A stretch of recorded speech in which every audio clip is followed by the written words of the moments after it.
આ કેટલા 8:30? ના ના 12 સુધી પતે તો બતાવો છે 8:30 માં નથી આપતો. ના ના એ 8-10 બસની વાત નહીં કરવાની. હા ભાઈ ફાઇનલ. હા એ ફોન મૂકો ને મારા કામ છે. તો કાલે મળી રૂબરૂ એટલે બધું. હા ભાઈ રૂબરૂ મળ્યા વગર કામ નહીં થાય. આ વિશ્વાસની વાત નહીં કરવાની. વિશ્વાસ ઘણો ઘણો ઘણો વિશ્વાસ છે તમારા પર. વિશ્વાસ નો એવું બને ભાઈ ઘડીક પછી વાત કરજો ને તમે. હા જા પછી ફોન કરું. હું છે લે તારે? મારે છે ને 1000 રૂપિયા જોતા છે, આપો મને.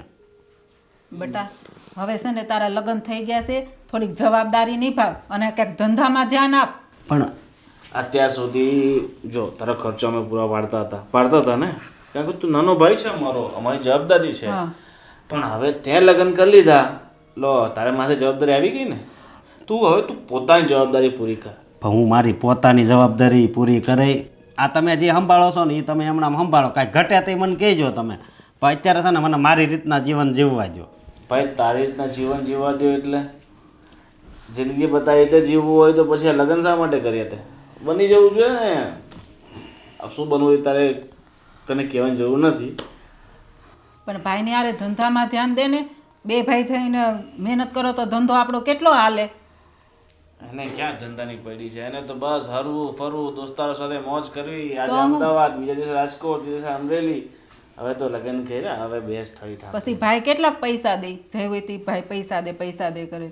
હા કે મેં કે પાસે ઘરની પાસે જવું નથી ભાઈ. સારું, એક વરહ દી પછી છે ને હું કામે ચડી જાય. વરહ દી સુધી તમારે એમ રાખવાનું કે હજી મારે લગ્ન નથી થયા.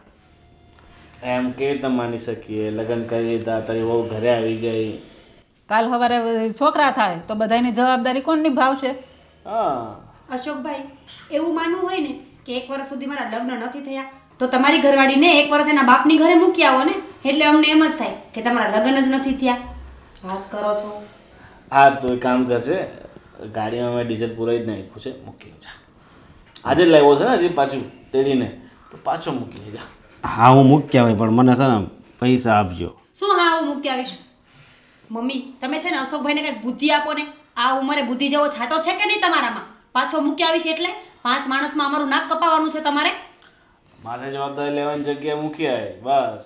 આખા ગામની જવાબદારીઓ લેશે, બધી વાતમાં હા પાડશે, પણ કમાવાની વાતમાં હા નહીં પાડે. મેં તમને એમ કીધું હતું કે મારે લગ્ન કરવા છે. તો પણ ટાઈમે પવડાવો જ પડે ને. વાંઢો થોડો રખાય છે? ઉંમર વહી જાય પછી છોકરી કોણ દે? ખોટો પરિણામ હતા. આને વાંધો જ રાખવાનો હતો. આને કાંઈ છે? ગોવિંદ તમે શાંતિ રાખો ને. અશોકભાઈ બધી વાત છે ને એ છોડી દો. હવે છે ને ઘર સંસાર છે તમારે. તમારી પત્નીને સાચવો અને કમાઈને એને ખવડાવો. બાકી નોખા કરી દેજો મમ્મી આને. આ નોખા કરો હોય તો નોખા કરજો. ઉપલો માલ રો એ ખાશો અમને શું? આપી. હર્ષેલા શું ખાશો? ખાસે મંદિરની બહાર માંગીને બીજું શું? તમારી સાથે તો છે ને વાત કરવી જ નકામી છે. વાત કરવી મારી હારે નહીં, તમારી હારે વારા નકામી છે. લે 1000 રૂપિયા લેતો જા. દુકાનને પૈસા લેતો જા. આ મારી પાસે કેટલા પૈસા છે?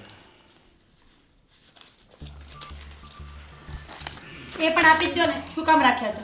લે લાવો ને, પણ મારે જરૂર જ છે. આ ભૂખી ભારત છે, આપે જ ઓછું છે. જેટલા હશે ને એટલા ઉડાડી આવશે. હવે ક્યાં બધા પૈસા વાપરે છે ને એ જ ખબર નથી પડતી. કાંઈ નહીં, અત્યારે એના મિત્રો જોડે ક્યાંક ને ક્યાંક નવરા આટા મારવા જશે ને પૈસા પૂરા કરશે. મને એવું જ લાગે છે. હવે તો આ છોકરાને શું કરું ને સમજ નથી પડતી. મમ્મી આ દામીની સ્વભાવની સારી હોય ને તો સારી વાત છે. બાકી આ દેવરજીમાં તો જરાય બુદ્ધિ જેવો છાંટો જ નથી. જ્યાં જશે ને ત્યાં લાખના 12,000 કરીને આવશે. અને એનો ઉપરનો માલ જોઈશે ને રહેવા માટે તો આપી દો. આપણે અહીંયા નીચે એડજસ્ટ કરી લેશું. આપી દો ને. હું ક્યાં ના પાડું છું. તમારે જે કરવું હોય ને એ મા દીકરો કરો. હું કામ કરવા જાઉં છું. સારું, મારી એક મીટિંગ છે તો હું જાઉં છું. મારે હવે એટીએમ માંથી પૈસા કઢાવવા પડશે. ખાલી કરી દો. હા હવે તું શી કરવું? એટીએમ માંથી કર. બીજું તો શું કરવું?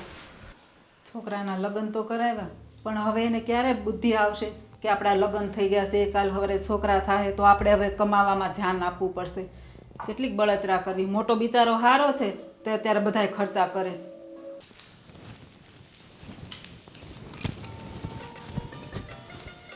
અરે ભાભી, આ શું કરો છો તમે? અરે શું થયું? હવે હું છું તો તમારે થોડી કચરું કાઢવાનું હોય. અરે દામિની તું હજી નવી નવી છે આ ઘરમાં. થોડો ટાઈમ આરામ કર, પછી બધું કામ તારે જ કરવાનું છે. એવું થોડી હોય, મારા ઘરે પણ કરતી જ હતી ને, તો અહીંયા પણ કરીશ. પણ અહીંયા તું નવી વહુ છે અને આમ તારી પાસે કામ કરાવીશ ને તો આડોશી પાડોશી એમ કહેશે કે જેઠાણી તો ત્રાસ કરે છે એના ઉપર. જેઠાણી? કોણ જેઠાણી? આપણે તો બહેનો નહીં. હા, એ વાત તારી સાચી છે. તો હવે કોઈ મને પૂછશે ને તો હું કહી દઈશ કે એ મારી દેરાણી નથી, મારી નાની બેન છે. હા. દામિની, કહેવાય તો નહીં પણ તને કાંઈ પણ પ્રોબ્લેમ હોય ને, મારો મતલબ કે અશોકભાઈનો મગજ છે ને થોડો તેજ છે, નાની નાની વાત પર ગુસ્સે થઈ જાય છે. તો તું એમનું મગજમાં ના લેતી અને કાંઈ પણ હોય ને તો મને આવીને ચોક્કસથી કહેજે. વાંધો નહીં ભાભી, હું ચોક્કસથી કહીશ. ને એમાં શું મન પર લેવાનું? એ તો જ્યારે કોઈ ગુસ્સામાં હોય ને ત્યારે બોલી જાય. સાચી વાત છે. આમ પણ માણસનો સૌથી મોટો દુશ્મન છે ને એનો ગુસ્સો જ હોય છે અને અશોકભાઈને પણ એવું જ છે.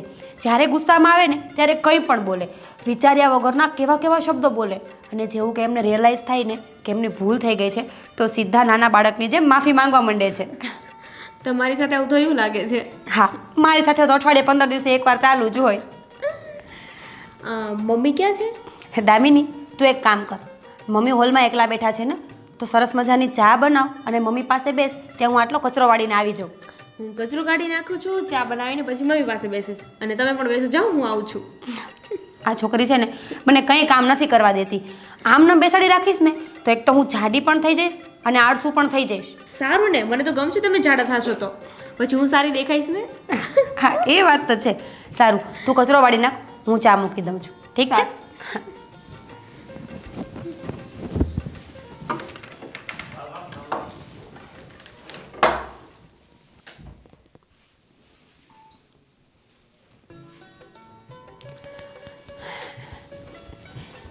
જય શ્રી કૃષ્ણ મમ્મી. જય શ્રી કૃષ્ણ. મમ્મી, બોલો બેટા. મારે એક વાત કરવી હતી. મમ્મી, દામિની છે ને ખરેખર બહુ સંસ્કારી અને બહુ ડાઈ છે, પણ અશોકભાઈના સ્વભાવના કારણે છે ને મને રોજ બીક જ લાગે છે કે એ બેની વચ્ચે નહીં બને તો, મનમેળ નહીં થાય તો.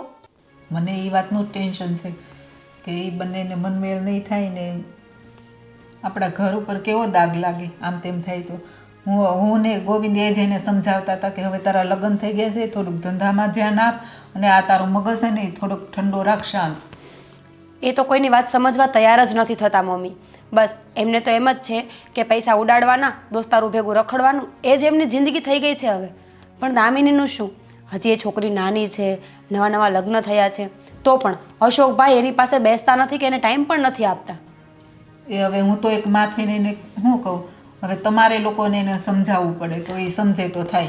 મમ્મી, એમ તો દામિની ડાઈ છે ને એટલે વાંધો નહીં આવે અને મેં એને મભમમાં સમજાવી પણ દીધી છે કે અશોકભાઈનો સ્વભાવ તેજ છે ને તો તું થોડું જાતું કરી દેજે, એટલે કદાચ વાંધો નહીં આવે. બસ તો વાંધો નહીં, એ સારું કર્યું તે. ચા બનાવી કે નહીં? ચા છે ને બનાવવાની છે, પણ હું મમ્મી સાથે થોડીક વાત હતી ને તો એ કરવા બેસી ગઈ.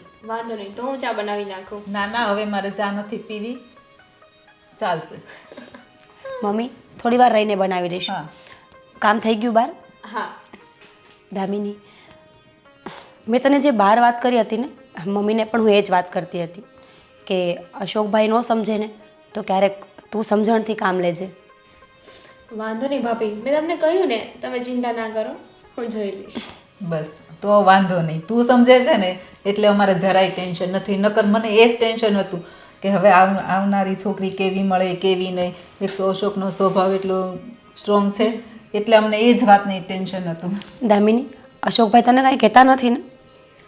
ના, હજુ તો શું કહેવાના. એમનું તો એવું છે ને કે નહીં બોલે ને તો નહીં જ બોલે, અને જ્યારે બોલવાનું ચાલુ કરશે ને ત્યારે કોઈનો વારો નહીં આવવા દે. હવે કદાચ દામિની આવી છે ને તો સુધરી પણ જાય. ના મમ્મી, પ્રાણ અને પ્રકૃતિ માણસની કોઈ દિવસ નથી જતી. મમ્મી, તમે લોકો બેસો, હું ચા મૂકીને આવું. સારું. બાકી તમારા તબિયત પાણી સારા છે ને? બસ સારા હો, મને કાંઈ ટેન્શન નથી. એક જે ટેન્શન હતું ને તો અમારા લોકોનું જ હતું, અને હવે તમે બે જણા હસી ખુશીને હળી મળીને રહો ને એટલે બસ મારે હવે કાંઈ ટેન્શન નથી. તમે બેથી કામ બધું કરી નાખો, બધું સંભાળી લ્યો. પછી જો થોડાક દિવસ મારે કંઈક બહાર જાવું ને 2-5 દિવસ તોય પછી મને ટેન્શન નહીં. વાંધો નહીં. અને ભાભી છે એ તારું ધ્યાન તો રાખે જ છે. તમે લોકો બે બહેનો જેમ રહેજો. તમારે બજારથી કંઈ લાવવાનું છે આજે? હું જવાની છું તો લેતી આવું. તમે કઈ સાઈડ જવાના છો? શાકભાજી ને એવું લેવા કે? હા, શાકભાજી લેવા. હા તો કંઈ નહીં, ફ્રીજમાં જોઈ લેજો, ન હોય એ બધું લઈ આવો. ઓકે, આ તો બધું અલગથી તમારે કંઈ લાવવું ના હોય ના તો બેટા. વાંધો નહીં. સારું ચાલ, ભાભીએ ચા બની ગયો છે. મમ્મી, જો બૂમ પાડીને એ આવું બેટા. સારું ચાલ. હં?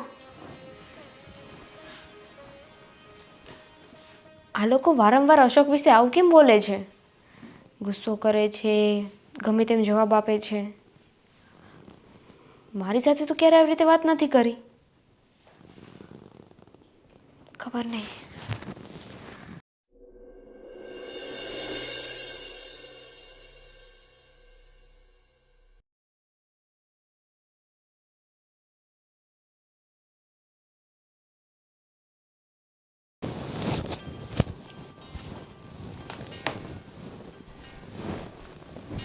વાહ, આજ તો બહુ મસ્ત સાડી પહેરી છે ને. Thank you. હા, અને તું છે ને જરીક ઉતાવળ રાખ. કેમ? આપણે છે ને બહાર ફરવા જવું છે. ફરવા? હા, સમજી. બાકી બહુ મસ્ત લાગશો તું.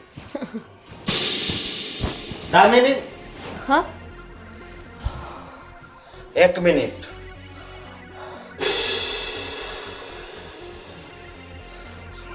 આ તારી પાછળ દાગ છે, પીઠ પાછળ. ડાઘ? હા, દાગ. ના ના, કોઈ ડાઘ નથી. અરે શું કાંઈ દાગ નથી.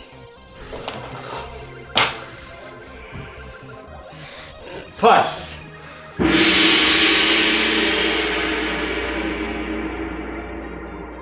જો આ તો મેં પેલી દવા લગાવી હતી ને એનો ડાઘ છે. એનો ડાઘ છે. તે મારી હારે સારું નથી કર્યું, બહુ ખોટું કર્યું છે. હું એ વિચારતો હતો કે ક્યાં હું ને ક્યાં એ, તોય મારા કિસ્મતમાં આટલી સુંદર છોકરી લખી છે ભગવાને, પણ નહીં, આ તો દાગવાળી છોકરી છે. એટલે કે મારી જિંદગી જ બરબાદ. ના ના, થોડાક દિવસ પહેલા જ બા અને ભાઈ કહેતા હતા કે પછી તારા છોકરા થાય તો એનું શું થાય, એટલે ધંધે ચડી જા. પણ હવે છોકરા થાય તોય તારી જેવા દાગવાળા જ થાય ને. હે હાલ તું બા